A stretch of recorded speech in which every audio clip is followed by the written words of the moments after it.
I think it's very important that tradition stays, and tradition has a huge part of all this. But there's also points where you look at tradition and go, is that still fit for purpose today? Is that still the right thing to do? In a move that has sent seismic shockwaves through the foundations of the British monarchy, the Prince of Wales, acting with the reinforced authority of the King and waiting, has issued a definitive and permanent decree on March 25, 2026. Prince William has officially ordered the expulsion of Queen Camilla's biological family, specifically her children Tom Parker BS and Laura Lopes, and her 5 grandchildren from the inner sanctum of Windsor and all future state-level royal proceedings. This is not merely a request, it is a structural mandate that effectively severs the invisible threads Queen Camilla has spent years weaving between her private family and the sovereign's public face. The core of William's argument, presented in a heated closed-door or session at Windsor, rests on the sanctity of the royal brand. For years, observers have noted with increasing concern the normalisation of the Parker BS family at royal events. From their presence at the 2023 coronation to their high-profile inclusion at the 2024 Christmas walk at Sandringham, the line between royals and private citizens had become dangerously blurred. Prince William's declaration is sharp. The Parker BS family holds no titles, serves no flag, and bears no responsibility for the survival of the monarchy. Therefore, their continued presence in the royal box or on the palace balconies creates a toxic ambiguity. William contends that the public has begun to grant them an invisible royal status by association, which risks diluting the prestige of the crown. He has stated firmly that there is no room for royal-adjacent figures in a streamlined monarchy. The Parker BS family are guests, not members, and from this day forward that distinction will be enforced with absolute prejudice. In a historic alliance, Princess Anne, the Princess Royal, has been revealed as the driving force behind William's legislative-style crackdown. Anne, known for her unmatched work ethic and rigid adherence to protocol, has reportedly grown increasingly frustrated with Camilla's attempts to civilize her family within the palace walls. For the first time in the history of the House of Windsor, a king has shared the throne with a woman who has children from a previous marriage. Anne's concern, and now William's command, is that this unprecedented situation has allowed a Trojan horse of non-royal influence to bypass the vetting and standards required of those who represent the monarchy.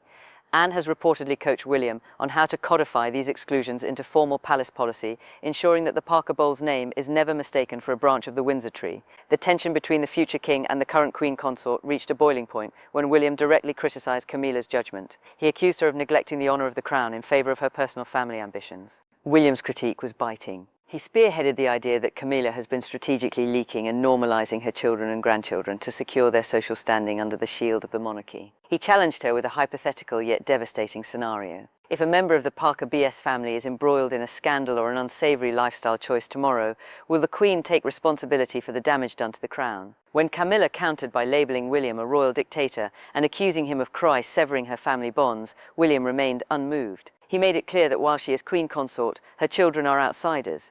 Any attempt to officialise their presence is viewed by William as a calculated plot for public recognition, a thirst for status that he will not quench. To ensure this is not just rhetoric, William has implemented a series of logistics-level changes that symbolise a total fall from grace for the Parker BS clan. Moving forward, the grandchildren and children of the Queen will no longer be fed in royal state limousines. In a move backed by Princess Catherine, Sophie and Edward, they will be required to arrive as standard guests, walking or using private transport, just like any other invitee to the palace. This physical degradation is intended to visually signal to the public that these individuals possess no special status. Furthermore, special guest zones will be established for the Parker Bowles family at all events. They are strictly prohibited from standing near the senior working royals or appearing in photographs that could imply institutional representation. The seeds of this exile were sown in December 2025 when William successfully lobbied for their absence from the Sandringham Christmas walk, a stark contrast to their 2024 appearance. This was the trial run for the total ban announced today. Perhaps most damaging to Camilla's position is the absolute unity among the core royal family. Catherine, the Princess of Wales, the Duke and Duchess of Edinburgh, Edward and Sophie, and Princess Anne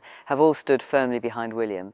They view this as a necessary purification of the royal image. The consensus among the true Windsor is that the monarchy must be a meritocracy of duty, not a playground for extended family members. They see William's actions as a sign of a strong visionary leader who is willing to make the hard choices to protect the institution's long-term survival, even if it creates a permanent rift within the current king's household. The previous arrangement allowed for integrated family members to act as semi-official figures, but the new William mandate dictates they are strictly private guests with zero royal standing. Where they once had physical positioning adjacent to the King and Queen, they are now segregated in zones with zero proximity to the Crown. Where they once enjoyed royal cars and palace-funded security, they now must rely on private transport.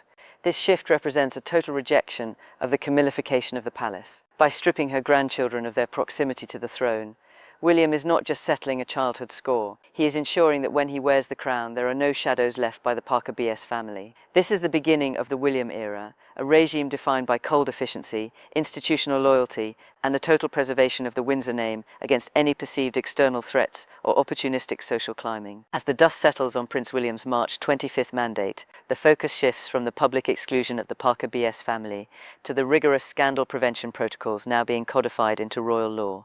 This secondary phase of William's reform is designed to insulate the monarchy from the unpredictable lifestyles of non-royal relatives. William, supported by the strategic mind of Princess Anne, has argued that the greatest threat to a modern monarchy is guilt by association. By allowing Tom Parker BS, Laura Lopes and their children to occupy the royal inner circle, the Crown inadvertently tethers its thousand-year reputation to individuals who do not undergo the same vetting, media training or security clearance as the Windsor. William's primary concern is the lack of institutional control. Unlike the working royals, the Parker Bowles clan operates in the private sector, dealing with commercial interests, media deals, and social circles that the palace cannot monitor. William has reportedly posed a chilling question to the king's household. If a Parker Bowles grandchild is photographed in an uncompromising position or enters a controversial business deal, why should the House of Windsor pay the price in the court of public opinion? To mitigate this, William has instituted a zero-link policy. This protocol dictates that no member of the Parker BS family may use royal backdrops for private social media, nor can they mention their proximity to the king in any commercial endeavour. Any breach will result in a total blacklisting from even private family gatherings. The psychological impact of this iron curtain within the palace has been devastating for Queen Camilla. Insiders describe the atmosphere at Buckingham Palace as reminiscent of the 1990s War of the Wales, but with a generational twist. Camilla feels that William is not just protecting the crown, but actively erasing her footprint from royal history. She views the walk of the commoner and the removal of royal transport as a deliberate humiliation intended to remind her that she is a guest in the House of Windsor despite her crown. Her accusations of William's dictatorship stem from a deep-seated fear that her husband, King Charles III, is losing his grip on the household's direction. King Charles finds himself in a tragic position, caught between his devotion to his wife and the undeniable logic of his heir. While the king maintains his formal power, he is increasingly aware that the Viking-like resolve of William is what the public demands. The king's ongoing health challenges have allowed William to step into the role of enforcer, a role Charles was often too soft to play. The Sandringham President of 2025 proved that William's vision has more staying power than Camilla's personal wishes. Furthermore, the true Windsor, Catherine, Anne, Edward and Sophie, have formed a phalanx around William, creating a psychological barrier that Camilla cannot breach. This united front has effectively neutralized Camilla's influence over the future of the estate. They see this as a necessary house cleaning before the transition of power. The message to the Parker BS family is clear. The era of riding on the coattails of the sovereign is over. William is crafting a monarchy that is lean, morally unimpeachable, and strictly bloodbound, ensuring that when he eventually ascends, the Parker Bowles name will be nothing more than a footnote in the archives, safely removed from the active machinery of the British state. As the global media grapples with the fallout of the March 25th edicts, the third and most decisive phase of Prince William's restructuring has moved into the realm of public perception.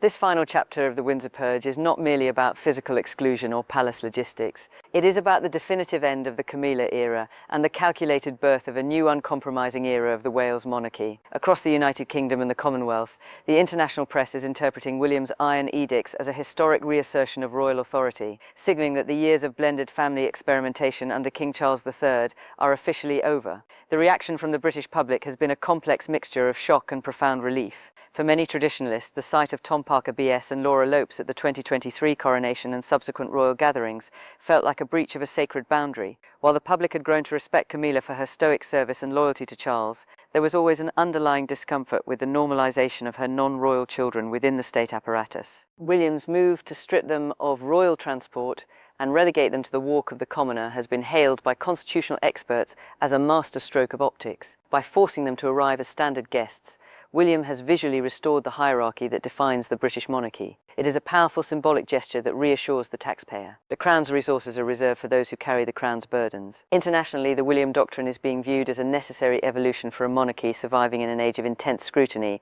and Republican sentiment. Political analysts in Washington and Canberra have noted that William is effectively future-proofing the institution. By removing the Parker BS clan from the royal halo, he is eliminating a significant flank of vulnerability. In the digital age where every social media post is dissected, the lack of control over non-vetted royal adjacent figures was a ticking time bomb. William's insistence on institutional purity over personal comfort has resonated with younger generations who demand transparency and meritocracy. The message is clear. Being the Queen's child does not grant you a seat at the table of the British state. Behind the scenes, the psychological toll on Queen Camilla has reached a breaking point. Her reported outbursts, labelling William a royal dictator, have leaked into the periphery of the London social scene, painting a picture of a queen consort who feels her legacy is being dismantled while she is still wearing the crown. However, her protests have found little traction among the working royals. Princess Anne's silent but firm approval has been the most damaging blow to Camilla's defence. Anne's philosophy that the monarchy is a job, not a family business, has provided William with the moral high ground. The Princess Royal's involvement has effectively neutralised any attempt by Camilla to frame this as a personal vendetta. Instead, it is framed as a matter of state survival. The scandal prevention protocols introduced in Part 2 have now been expanded into a broader code of conduct for all extended family members. This code effectively places a gag order on the Parker BS family regarding their ties to the sovereign. They are now legally and socially distanced from the brand Windsor. This represents the twilight of the Camilla era, a period where her influence was at its zenith and she successfully transitioned from a controversial figure to the Queen.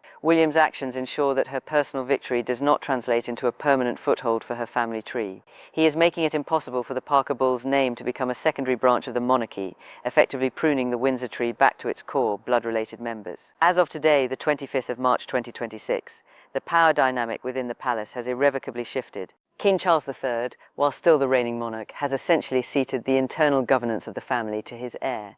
This shadow regency by William, backed by Catherine's immense popularity and Anne's ironclad experience, has created a new centre of gravity.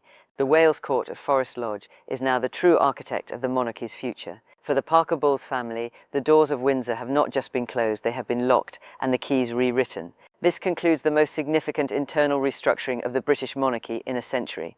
William has proven that he is not his father. He is a leader who prioritises the institution over the individual, the crown over the clan, and the future over the past. The Windsor purge is complete, and the era of the blended monarchy is dead. Long live the streamlined, disciplined, and untouchable House of Windsor. As the global discourse settles into the reality of the March 25th edicts, the fourth and most profound dimension of this royal restructuring emerges: the total consolidation of the Wales Regency. This is no longer a mere internal disagreement over guest lists or car arrangements. It has evolved into a fundamental redefinition of what it means to be royal in the mid-21st century. Prince William, with the tactical precision of a commander and the silent ironclad backing of Princess Anne, has effectively executed a bloodless coup against the extended family model that King Charles III once championed.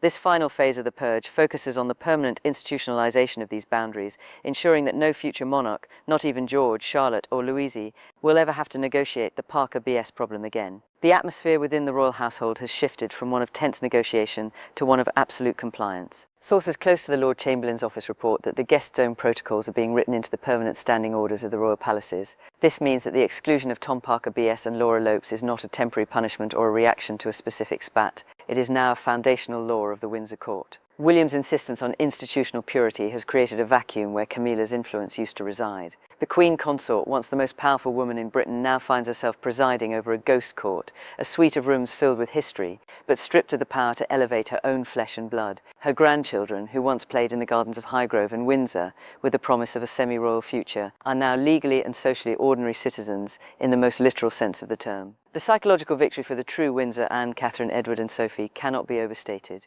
For decades, these individuals have sacrificed their private lives, their reputations, and their personal freedoms to serve the crown. To them, the Camillification of the 2020s was an affront to the very concept of duty. Princess Anne, in particular, is said to view William's March 25th declaration as the final settlement. She has long argued that the monarchy's survival depends on its otherness, the idea that royals are not like everyone else because they are bound by a higher, often sacrificial calling. By forcing the Parker Bowles family to perform the walk of the commoner, William has restored that otherness. He has proven that the crown cannot be inherited by marriage, nor can its prestige be shared through domestic proximity. Furthermore, the scandal prevention protocols have now matured into a full-scale media blackout strategy. The palace's communications team, now reporting directly to the Prince of Wales on matters of long-term branding, has been instructed to delink the Queen's family from all official digital archives. On the royal family's website and social media channels, the presence of the Parker Bowles children is being systematically reduced to footnotes of private attendance. This is a digital purge to match the physical one. William is acutely aware that history is written in the present. By removing their faces from the official record now, he is ensuring that 50 years from today, the Parker Bowles name will be a trivia question rather than a historical branch of the dynasty. The reaction from King Charles III remains the most poignant element of this drama. The king at 77, and navigating the twilight of his his reign, has reportedly retreated into a scientific neutrality. While he deeply loves his wife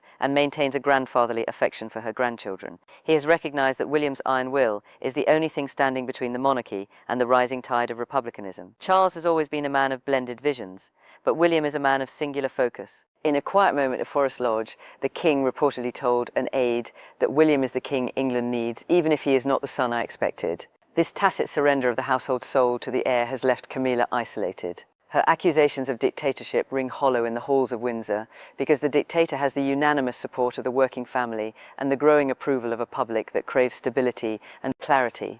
The March 25th edicts also serve as a stark warning to other peripheral members of the family. The message to Prince Harry and Meghan Markle, though unspoken, is deafening. If the Queen's own biological children can be exiled from the royal circle and stripped of their transport and proximity, there is no hope for those who have actively attacked the institution. William is building a fortress, and he is deciding who gets to stand behind the walls. The Parker BS clan, for all their proximity to the King's heart, have found themselves on the outside looking in. They are now the guests who stayed too long, finally shown the door by the man who will soon hold the keys to the entire kingdom. As we conclude this deep dive report on the events leading up to and including the 25th of March 2026, the image that remains is one of a clean break. The British monarchy has shed its blended skin. It has returned to a leaner, harder, and more professional version of itself. William has not just expelled a grandson or limited a step family. He has reconsecrated the crown.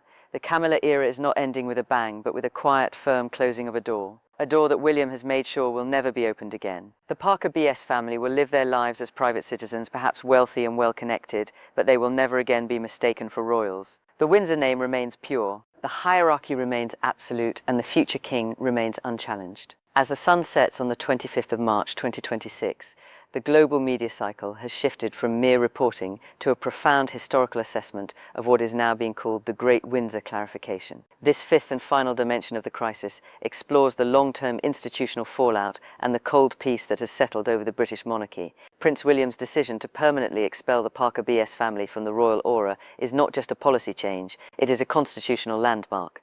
Historians are already comparing this date to the pivotal moments of the 20th century where the monarchy had to choose between personal sentiment and survival. William, with the tactical support of Princess Anne and the quiet consensus of the working royals, has chosen the latter with a brutality that has stunned the old guard of Buckingham Palace. The March 25th edicts have effectively codified a new definition of membership. For decades, the British monarchy operated on a system of social grace, where the sovereign spouse could bring their family into the fold as a matter of personal comfort. King Charles III, a man of deep romantic loyalty, had hoped to create a blended monarchy that reflected modern society. However, William's counteroffensive has exposed the fundamental flaw in that vision. A monarchy is not a modern family, it is a sacred trust. By stripping Tom Parker BS, Laura Lopes, and their children of their semi-royal status, William has re-established the principle of exclusion. He has sent a clear message to the world.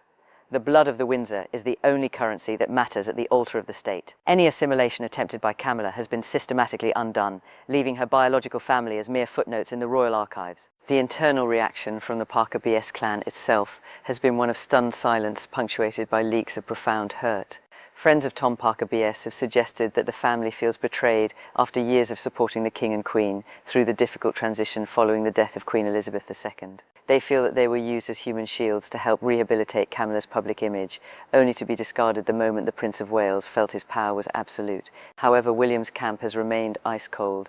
Their response, delivered through unofficial channels, is that support for the King is a private matter. It does not buy a ticket to the royal box. This lack of empathy is a hallmark of the new William doctrine, a regime that values the integrity of the institution far above the feelings of those who happen to be in its orbit. Princess Anne's role in this final phase has been to ensure that the legal glue of these edicts is unbreakable. She has reportedly spent the weeks leading up to March 25th working with the Duke of Cornwall and the Crown Estate to ensure that no backdoor funding or hidden perks can be funneled to the Parker BS family. The walk of the commoner is just the visible tip of the iceberg. Beneath the surface, William and Anne have dismantled the shadow budget that once allowed Camilla to extend royal hospitality to her children. This is a total financial and social decoupling. The message to Camilla is that while she may be Queen Consort, she is not the CEO of the Windsor brand. That role now belongs to William. The public's final verdict on this day is surprisingly supportive of the Prince of Wales. Polls conducted across the United Kingdom on the evening of March 25th show a significant surge in William's approval ratings. The public appears to crave the order and clarity he has provided. In an era of political instability and economic hardship, a monarchy that looks like an exclusive country club for the well-connected is a liability. A monarchy that is lean, disciplined and duty-bound, however, is a symbol of national resilience. By cleaning house and removing the ambiguity of the Parker Bowles presence, William has made the monarchy defensible again. He has sacrificed the domestic peace of his father's house to ensure the political peace of his own future reign.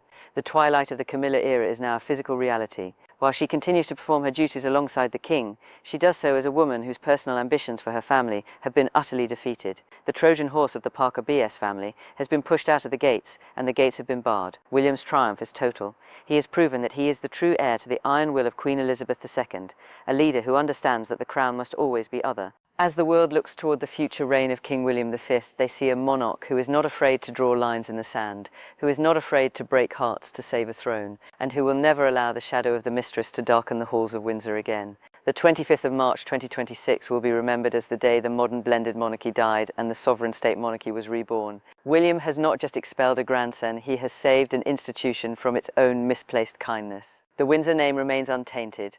The hierarchy is restored and the Parker BS experiment is officially and permanently over. As the global media cycle transitions into the final analysis of the March 25th edicts, a profound realization has gripped the British establishment. The Windsor Purge was not merely a family dispute, but a decisive constitutional realignment. This sixth and concluding chapter of our investigation explores the immediate aftermath of Prince William's ironclad mandate and how it has fundamentally altered the power dynamics between the current sovereign and the king in waiting.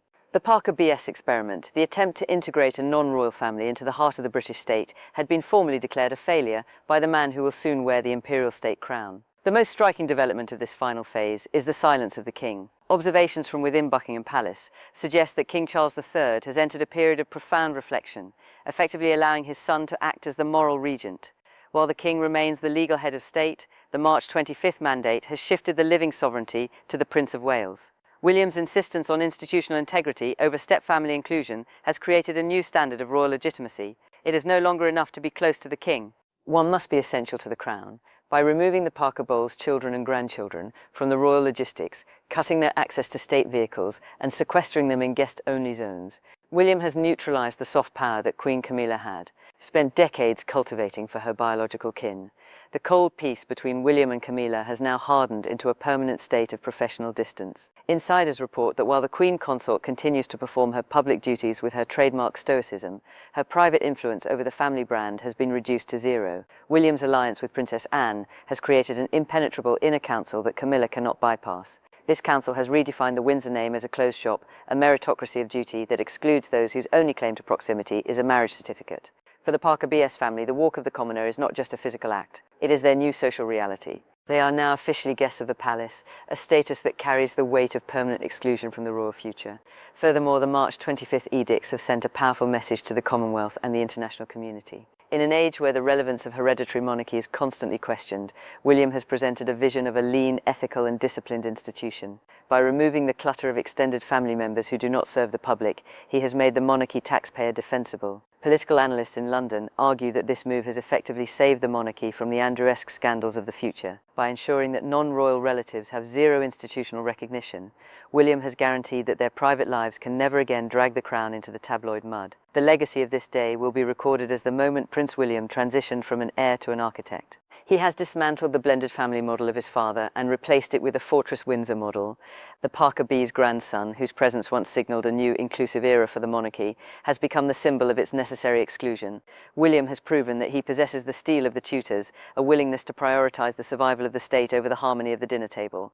As the world looks toward the inevitable reign of King William V, they see a monarch who understands that the crown is a lonely, singular burden, one that cannot be shared with those who do not bear its heavy historical responsibility. The marks the true beginning of the Wales ascendancy. The Camilla era, while not over in title, is over in spirit. The future of the House of Windsor is now firmly in the hands of William and Catherine, supported by the traditionalist iron of Princess Anne. The Parker BS family will return to the shadows of the British aristocracy, wealthy perhaps, but stripped of the royal sunlight. The gates of Windsor have closed, and for the first time in 20 years, the true Windsor stand alone, unchallenged and purified for the challenges of the 21st century. Okay,